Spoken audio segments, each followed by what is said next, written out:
नमस्कार दोस्तों, आपका स्वागत है आपके अपने YouTube चैनल हिंदी मंत्रा ऑनलाइन क्लासेस में। दोस्तों, आज नागपुरी व्याकरण का बहुत ही महत्वपूर्ण टॉपिक वर्ब पढ़ने वाले हैं, जिसे क्रिया कहेंगे। यह झारखंड के होने वाले सभी एग्जामों के दृष्टि से महत्वपूर्ण है। इस टॉपिक से क्वेश्चन पूछता है, चाहे वह झारखंड आपका CGL हो, उत्पाद सिपाही हो, झारखंड पुलिस हो, और 10th लेवल और 12th लेवल पर होने वाले जितने सारे एग्जाम्स है उनके सिलेबस में यह नागपुरी व्याकरण शामिल है, जिसका एक टॉपिक है क्रिया। ठीक है दोस्तों, अभी उत्पाद सिपाही का जो वैकेंसी है जिसका एग्जाम होने वाला उसमें भी 100 नंबर का है, और झारखंड CGL में भी 100 नंबर का है, जो कि नागपुरी भाषा है, और उसमें यह क्रिया बहुत ही महत्वपूर्ण है। दोस्तों, इससे पहले व्याकरण से संबंधित और वीडियो मैं बना चुका हूं, जैसे वर्ण, ध्वनि, संज्ञा, सर्वनाम, विशेषण। यदि आपने उन सभी को नहीं देखा है तो डिस्क्रिप्शन बॉक्स में लिंक है, आप वहां से उसे देख सकते हैं। दोस्तों, उससे पहले एक आग्रह है कि आप अगर मेरे चैनल पर पहली बार आए हैं तो उसे सब्सक्राइब करें, लाइक करें और बेल आइकन आप अवश्य प्रेस करें। दोस्तों, आप अपने दोस्तों के साथ इसे जरूर शेयर करें। तो चलिए आज हम शुरू करते हैं क्रिया। ठीक है दोस्तों, पहले हम इसका परिभाषा जानते हैं, क्रिया कहते किसे हैं। ठीक है, चलिए। तो यहाँ बोलता है कि जे शब्द मन के कोनो काम के करे किया होवे के कर बोध होवेला ओके क्रिया कहल जाला। मतलब कहता है कि जिस शब्द से किसी काम का करना या फिर किसी काम का होने का बोध अगर होता है उसी को हम क्रिया कहते हैं। अगर इसको दूसरे रूपों में अगर हम देखें तो हम उसको इस प्रकार से कह सकते हैं कि क्रिया उस शब्द है, चाहे पद है या तो शब्द है, यहां पे देख सकते हैं, या पद है, जौन से कोनो काम के, ठीक है, होवे चाहे करल जाय कर, या कोनो घटना के, ठीक है, या फिर प्रक्रिया के, या तो घटना या प्रक्रिया, ठीक है, उसके घटित होवे कर जानकारी मिलेगी, या फिर चाहे कोनो वस्तु या आदमी, आप देख सकते हैं, कर अवस्था चाहे स्थिति का बोध कराए या बोध होता है, बोध होवेला उके क्रिया, ठीक है, कहल जाला। यहां कहता है क्या चीज कि जिस किसी भी शब्द से किसी काम को करने का बोध हो या होने का बोध हो, या किसी घटना का या प्रक्रिया के घटित होने का बोध हो, ठीक है, या घट रहा हो या हो रहा हो उसको, चाहे किसी वस्तु या आदमी की अवस्था या उसके स्थिति का बोध होता हो, उन सभी को ही हम क्रिया कहते हैं। ठीक है, अब जैसे हम इसका एग्जांपल देखते हैं, पढ़ेक, लिखेक, गायक, खाएक, सुनेक और सुतेक। दोस्तों, ये पढ़ेक माने पढ़ना, लिखेक लिखना, गायक गाना, खाएक खाना, सुनेक सुनना और सुतेक सोना। दोस्तों, इसमें से कुछ हैं जिसको हम करते हैं, ठीक है, और कुछ सो होता है। ठीक है, चलिए अब यहाँ पे क्या कहता है ये तो हम जान गए। अब इसमें देखेंगे कि जो क्रिया है वह बनता कैसे है। तब यहाँ पे क्या कहता है, आप एक नोट्स में देखेंगे कि क्रिया कर मूल रूप के धातु कहल जाला। जो क्रिया का जो मूल रूप होता है उसे हम धातु कहते हैं, जैसे पढ़, लिख, गा, खा, सुन और सुत। मतलब ऊपर जो आपने देखा कि पढ़े, लिखे, गायक जो है ये क्रिया है, लेकिन इसका मूल रूप है पढ़। पढ़े का पढ़, लिखे का लिख, गायक का गा, खाए के खा, सुने का सुन और सुते का सुत हो गया। ये मूल रूप है। लेकिन जब ये समान क्रिया है तो बनता कैसे। तब यहाँ क्या कह रहा है कि क्रिया कर समान रूप में होता कैसे। तो क्रिया में जो नागपुरी है, नागपुरी में क्रिया कर समान रूप बनाए के लिए मूल धातु में एक प्रत्यय जोड़कर हम उसे समान क्रिया बनाते हैं। जैसे अगर हम बात करें तब यह क्या कह रहा है कि देखिए यहाँ पे धातु है, उसमें एक प्रत्यय हम जोड़ रहे हैं तब वो क्रिया बन रहा है। जैसे मान लीजिए पढ़ है, एक जोड़ दिए तो पढ़े बन गया। लिख है, उसमें एक जोड़ दिए तो लिखे बन गया। गा है, एक जोड़ दिए गायक बन गया। सुन में एक जोड़ दिए सुने के बन गया, और रंग में एक जोड़ दिए तो रंग एक बन गया। दोस्तों, आप सामान्य हिंदी में जानते हैं कि अगर ये मूल शब्द गा है तो इसमें हम लोग ना प्रत्यय जोड़ते हैं तब बनता है गाना। अगर मान लीजिए खा प्रत्यय जो आपका क्रिया का मूल रूप है उसमें ना प्रत्यय जोड़ते हैं तब बनता है खाना। यानी कि जिस प्रकार सामान्य हिंदी में हम ना प्रत्यय जोड़कर मूल क्रिया को हम सामान्य क्रिया बनाते हैं, उसी तरह नागपुरी में भी जो धातु रूप है जो मूल है उसमें एक प्रत्यय जोड़कर हम सामान्य क्रिया बनाते हैं। ठीक है दोस्तों, मुझे विश्वास है कि यहाँ तक आपको भली भांति समझ में आ गया होगा। दोस्तों, अगर अभी तक आपने मेरे चैनल को सब्सक्राइब नहीं किया है तो सब्सक्राइब अवश्य कर लें और बेल आइकन जरूर प्रेस करें। ठीक है दोस्तों, आगे देखते हैं क्रिया के भेद। दोस्तों, क्रिया के भेद में यहाँ क्या कह रहा है कि नागपुरी में क्रिया के भेद दुई आधार पर बांटल जाला। यहाँ कह रहा है क्रिया को दो भाग पर मतलब दो आधार पर हम इसको बांट सकते हैं। कौन कौन? तो मूल चाहे कर्म के आधार पर, पहला आधार या तो मूल के आधार पर या फिर कर्म के आधार पर, ये तो पहला हो गया।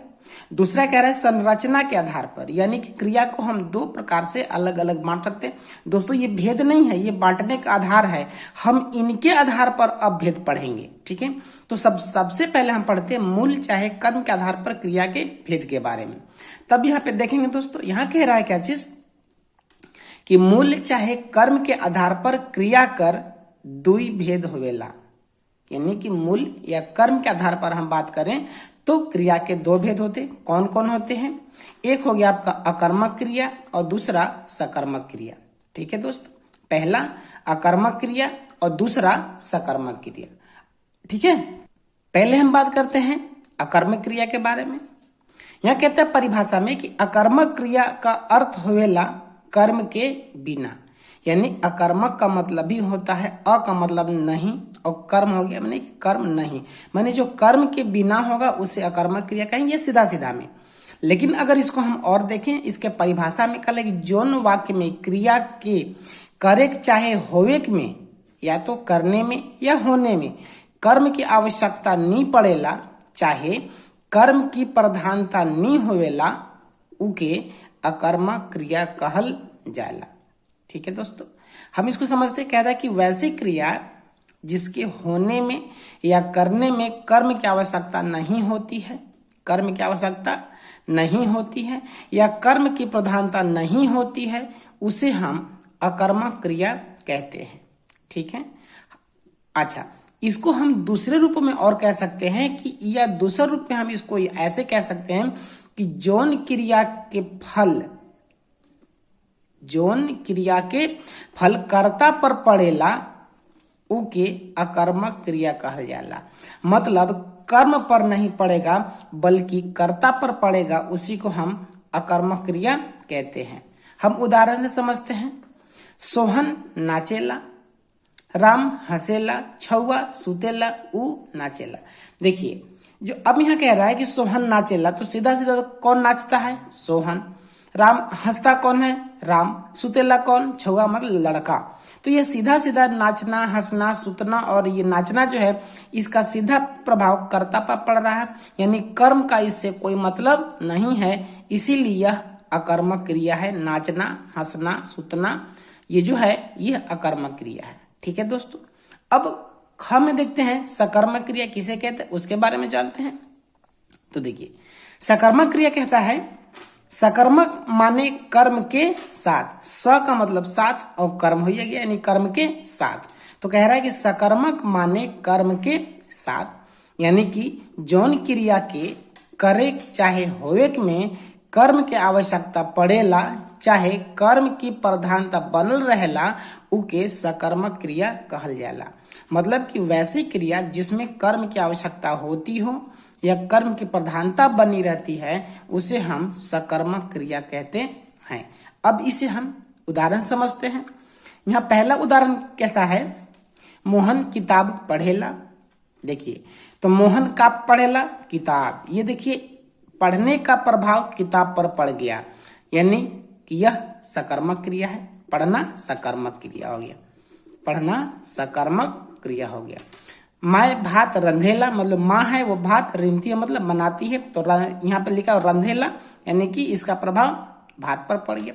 धांगर गछ काटेला, गछ मतलब पेड़, काटना मतलब काटेला, तो इसका प्रभाव देखिए ये है, मतलब पढ़ना रंधेला और काटेला ये सकर्मक क्रिया के उदाहरण हैं। इसे थोड़ा और विस्तार में समझते हैं। तभी हम पे टॉपिक में क्या कह रहा है कि दूसर रूप में हम ये कह सकते हैं, मतलब दूसर रूप में ई कहल जाला कि जौन क्रिया का फल सीधे सीधे कर्ता पर नी पड़ के कर्म पर पड़ेला उके सकर्मक क्रिया कहल जाला। दोस्तों अभी मैंने ऊपर बात किया कि इसका फल कर्ता पे नहीं पड़ता है। जैसे गज काटेला तो जो काटने का है वो गज पर है, रंधने का है भात पर है और पढ़ने का है किताब पर है, ना कि कर्ता पर है। ठीक है, तो सकर्मक क्रिया में होता है उसका प्रभाव कर्ता पर नहीं पड़ के कर्म पर पड़ता है, उसी को हम लोग सकर्मक क्रिया कहते हैं। ठीक है दोस्तों, अब हम इसको मान लिया जाए कि अकर्मक और सकर्मक दोनों है, तो उसे पहचानेंगे कैसे? तो कुछ पहचानने के नियम जान लेते हैं। यह कहता है सकर्मक क्रिया पहचानने के नियम। पहला देखेंगे कैसे पहचान सकते हैं। बोला कि जौन वाक्य में क्रिया से पहले का लगाए के सवाल पूछल जायला तो जे जवाब मिली उके कर्म कहना, और जो कर्म भेटा जाला तो उके सकर्मक क्रिया कहल जाला। दोस्तों यहाँ कह रहा है कि जिस किसी भी वाक्य में अगर आप क्रिया से पहले अगर का लगाकर प्रश्न पूछते हैं तो उसका अगर जवाब मिल जाएगा तो उसे हम कर्म कहेंगे। ठीक है, और कर्म अगर हमको मिल जाएगा यानी कि कर्म की आवश्यकता हो गई, तो वैसी स्थिति में हम उसे सकर्मक क्रिया कहेंगे। ठीक है, हम उदाहरण समझते हैं। राम का पढ़ेला। यहां देखिए ऊपर वाले उदाहरण में मैंने बात किया था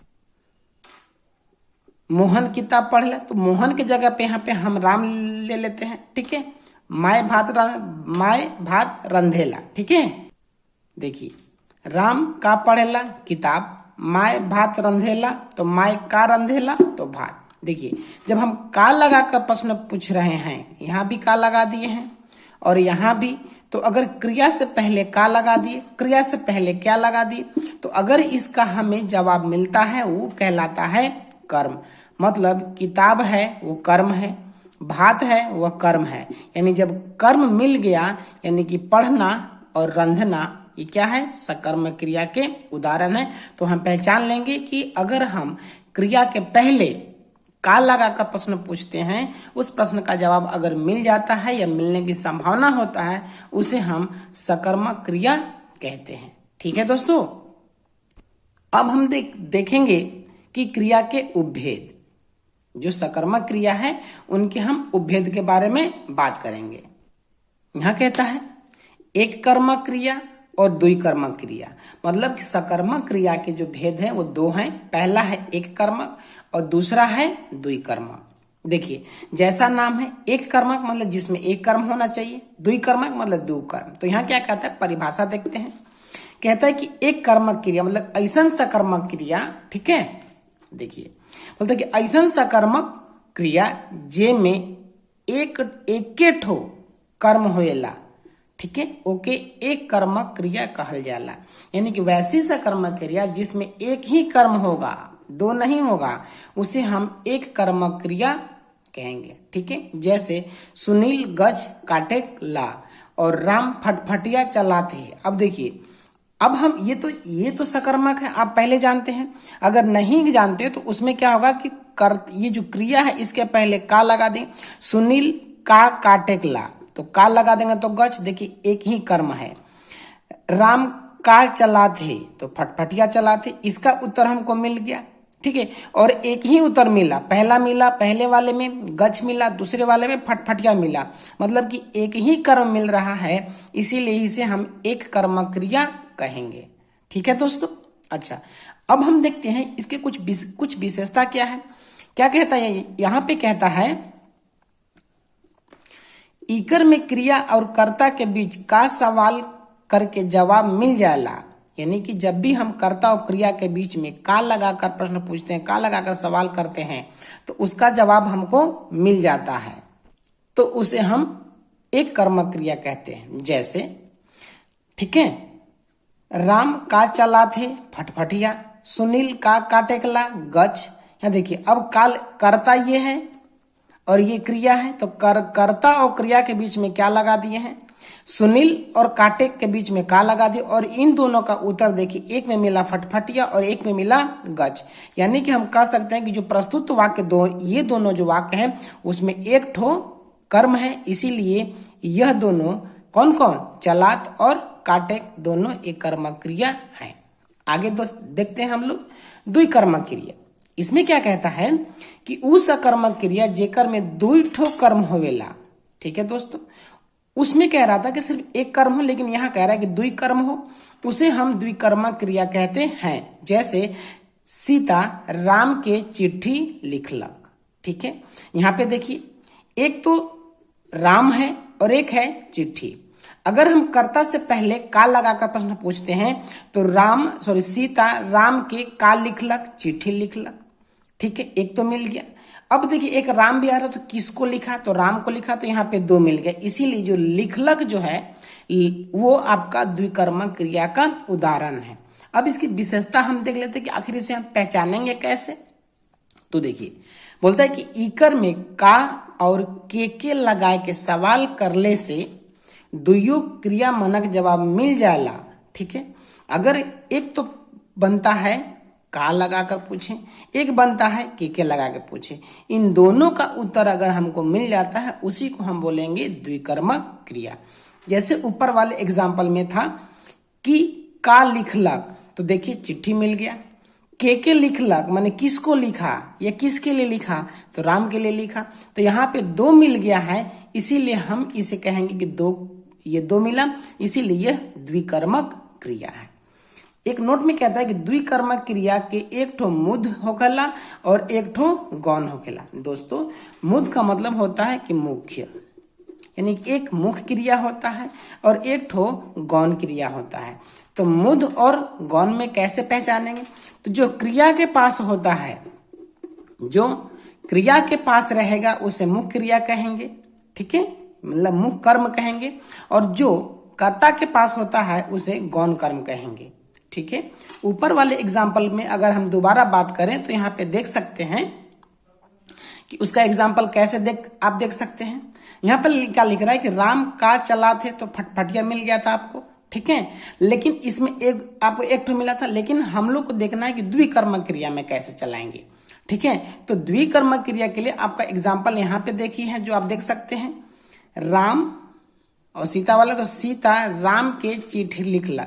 तो देखिए, लिखना ये जो क्रिया हुआ, तो इसके पास जो कर्म है चिट्ठी, यह हो गया मुख्य कर्म, और कर्ता के पास सीता है, कर्ता के पास राम है, तो ये हो गया गौण कर्म।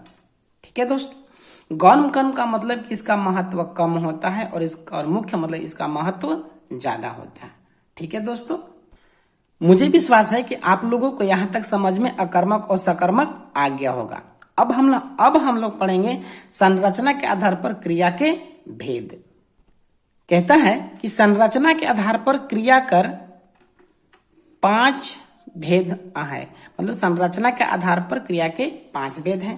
पहला है सामान्य चाहे साधारण क्रिया, एक संयुक्त क्रिया है, फिर नाम धातु क्रिया है, फिर प्रेरणार्थक है, और 5वां है पूर्वकालिक क्रिया।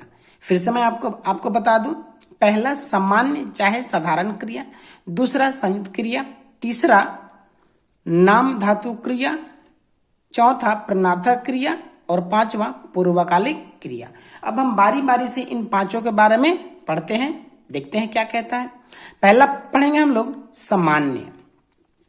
ठीक है दोस्तों, चलिए, यहाँ कहता है कि सामान्य चाहे साधारण, बोलता है कि जोन क्रिया में एक ही क्रिया कर व्यवहार करल जाएला, यानी कि वैसा वाक्य वाला क्रिया जिसमें एक ही क्रिया का बोध हो, मतलब एक ठो।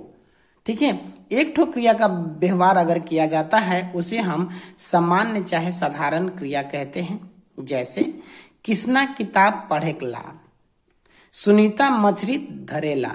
अब देखिए, यहाँ पे एक ही क्रिया है, पढ़ना और धरना, और ये पूरा वाक्य कंप्लीट हो रहा है, इसीलिए हम इसे पढ़ना और धरना जो है इनको हम सामान्य या साधारण क्रिया कहेंगे।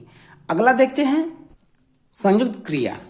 यहां कह रहा है जौन क्रिया के दुई या दुई से बगरा धातु मनक मेल से बनेला उके संयुक्त क्रिया कहल जाएला।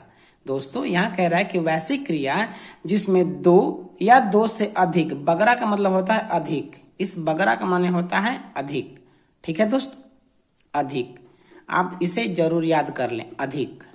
तो बोलता है क्या है कि जहां दो या दो से अधिक धातु मनक के मेल से बनने वाला जो क्रिया होता है उसे हम संयुक्त क्रिया कहते हैं। जैसे ऊ छुआ पी खाए के आए हैं, ठीक है, सेमरा पढ़ लिख ले है, ठीक है, मतलब ऊ छुआ मतलब वह लड़का, छुआ का मतलब होता है लड़का, वह लड़का पी खा के आया है। देखिए एक पीना, खाना और आना, यहाँ पे तीन हो गया, एक तो हो गया पीना, एक खाना और एक आना, यहाँ पे तीन मतलब दो से अधिक, तो इन सबको पी खा के आए हैं, यानी ये पूरा जो हो गया ये संयुक्त क्रिया का उदाहरण है।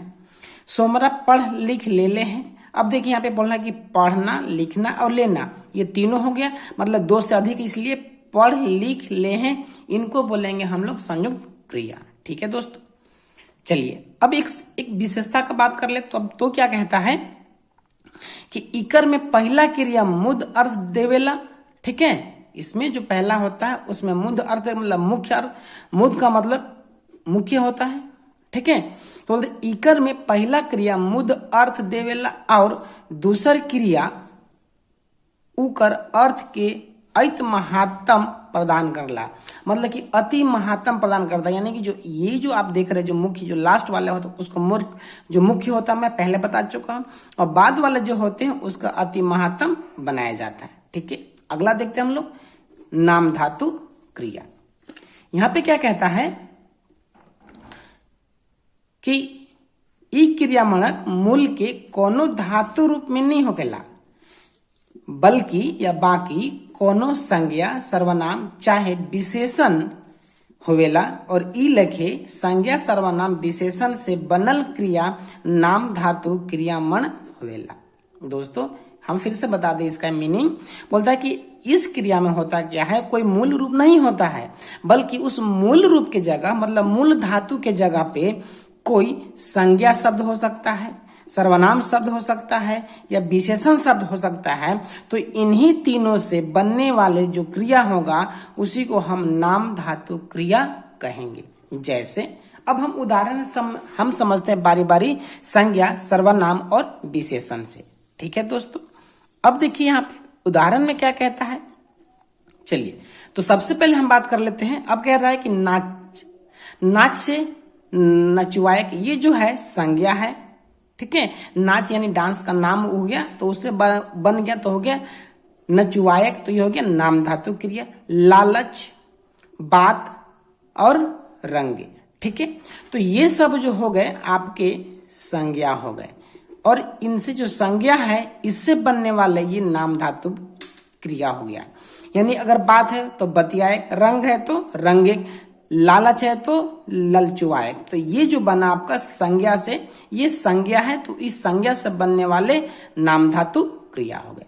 अगला कहता है मोर मतलब मेरा, तोर तोरा, आपन अपना।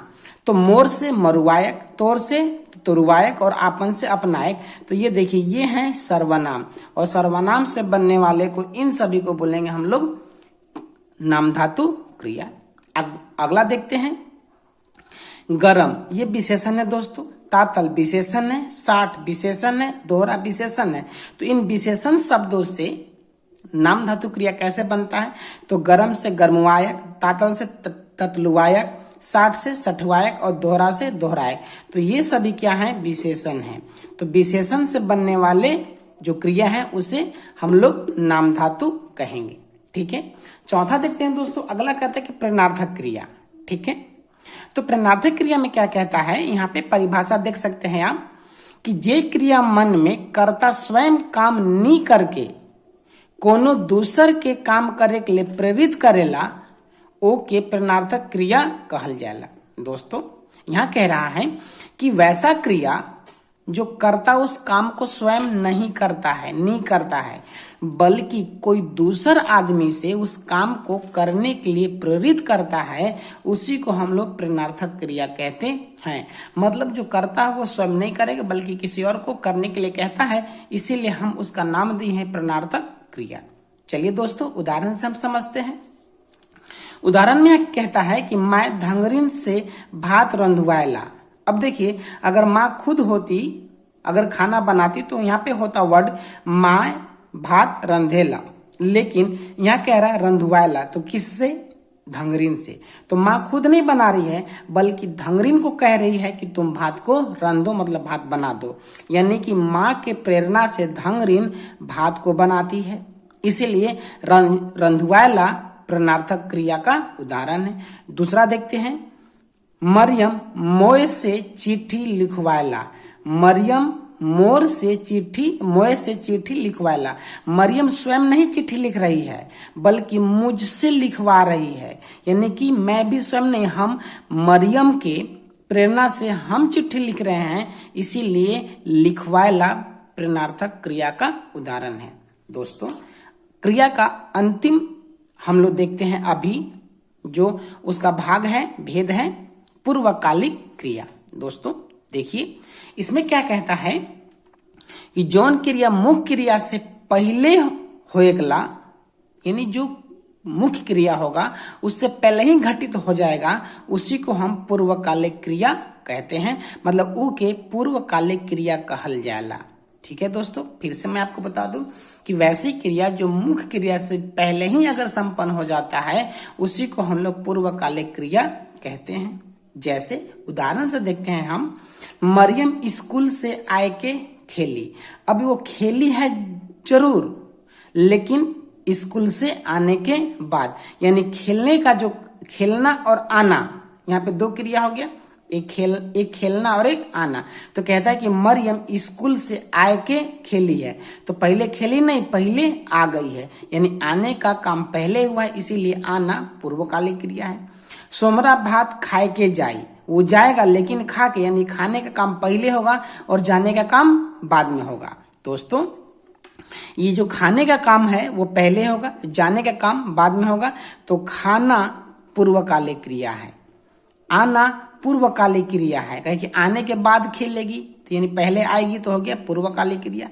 खा के जाएगा मतलब पहले खाएगा तब जाएगा, इसीलिए खाना क्या हो गया? पूर्वकालिक क्रिया। ठीक है दोस्तों, यहाँ पे इसका एक महत्वपूर्ण बिंदु के बारे में हम लोग बात कर लेंगे कि आखिर इसको पहचानेंगे कैसे। तब यहाँ पे क्या कहता है कि ई के बनाए के लिए धातु से बनल क्रिया मूल रूप में, जो मूल है आपका क्रिया के रूप में जो मूल होगा उसमें के जोड़ल जाला। मतलब अगर आप चाहते हैं कि पूर्वकालिक क्रिया हम पहचान लें या पूर्वकालिक क्रिया मैं बना लूं, तो आपको क्या करना होगा, जो मूल क्रिया होगा उसमें आपको के प्रत्यय जोड़ना होगा। जैसे नहायक नहा है तो उसमें एक के जोड़े, नहायक हो गया, नहाए के, खाए के, खेल के। मतलब इस तरह से आप पूर्वकालिक क्रिया को पहचान सकते हैं और उसे आप बना सकते हैं। दोस्तों अभी आप नागपुरी व्याकरण का महत्वपूर्ण टॉपिक क्रिया पढ़ रहे थे। दोस्तों मुझे विश्वास है कि आप सभी को यह बहुत अच्छी तरह समझ में आया होगा।